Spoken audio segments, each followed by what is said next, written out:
I guess my plan of attack with the new balls to be very aggressive and swing the ball if I can, and I guess that's dictated or is shown by my length, and to get up there and see if it is swinging, and to attack the stumps and try and take wickets in that first six. And I think as a bowling group we did that well at the start, and then took wickets throughout the innings, which really put them on the back foot.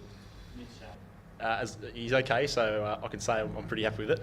I guess speaking to George from Durban and to this game, and the way Quinton played, and he likes to come towards the bowler, and he started to come towards me a couple of balls of the first over, so threw one in there and it got up a little bit and got him. But more importantly, it was a dot ball, so I think I was pretty happy with that first over. You don't want to see anyone get hurt, but I guess you got the ball in your hand and you try and bowl fast, so when you're trying to bowl a bumpy, you're trying to hit him in the head, don't you? Yeah, I think we got a lot out of these two games as a team, and we got some things we might need to talk about in terms of what we can improve on. But I think today was a pretty well-rounded performance with bat and ball, and I guess it showed in the result, winning with 5 overs in the bank.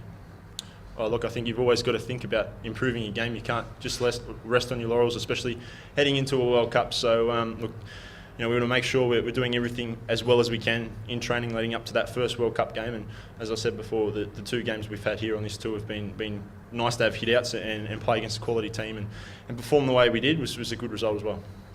I've never been there, so I think there's a fair few of us that have never been to Bangladesh. So it's once we get there, we'll assess conditions, and I think we've got one warm-up game against New Zealand that will obviously show us what we can expect throughout the tournament. But I guess first, the thing that was in the forefront of our mind in this tour was to win a series, and obviously that World Cup's going to be in the back of your mind, but it was important to win a series here first and foremost, and then obviously take some form into that World Cup. So we've done that now. We can have a talk over the next few days, obviously before we head to that World Cup and that first game.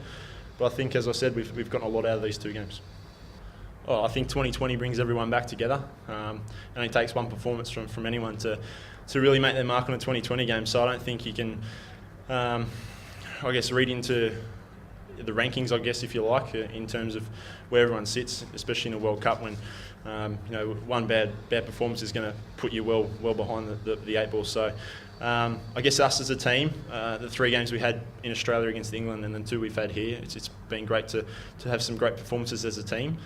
Some individuals playing very well as well, but more importantly as a team winning games and taking some form into that World Cup. As I said before, I've never been to Bangladesh, so personally I've only spoken to guys that have been there, so I don't know firsthand what to expect in Bangladesh. But obviously through the rain around South Africa through the week, it was always going to be probably a bit slower, on the slower side, and it was a little bit tacky to start with. So in saying that, I think we assessed conditions really well with the ball, and it showed with the amount of slower balls we bowled. I think Moses bowled well through the middle there, changing his pace, and then the batsmen obviously taking note of how we bowled and assessed the wicket well, and Cameron and Aaron started well for us, so it really put South Africa behind. Yeah, I think that comes as well from how aggressive we were at the start and how far ahead of the game I guess we got with the great opening partnership, and they probably bowled a fraction wide to our guys, and Aaron Finch is hitting the ball as clean as I've ever seen. So to have a start like that and go 10 and over really puts us ahead of the game, and I guess it put us in the box seat for the whole 15 overs that we faced.